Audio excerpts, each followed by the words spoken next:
Okay. Okay, now I'm gonna show you how to put 150 songs on a CD. Okay, I already put the CD in the drive, so you need a blank CD. That's all you need.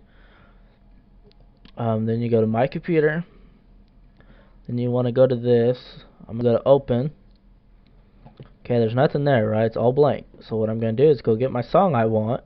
It's in My Documents. Kind of push this down, and I'm gonna take this song and slide it right over.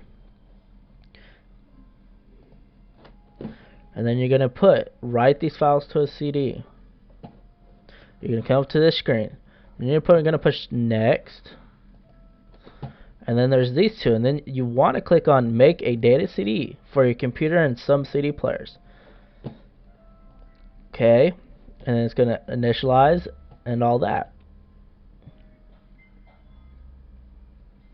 It's gonna take a couple minutes, so give it time.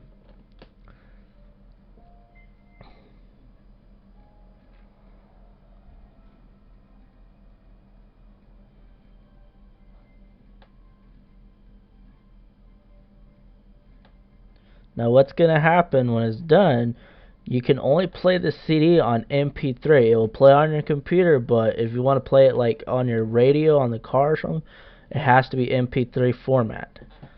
But it will work on your computer and everything, and you could put 150 songs on it. So, just to tell you that. And that is all. That's all you have to do.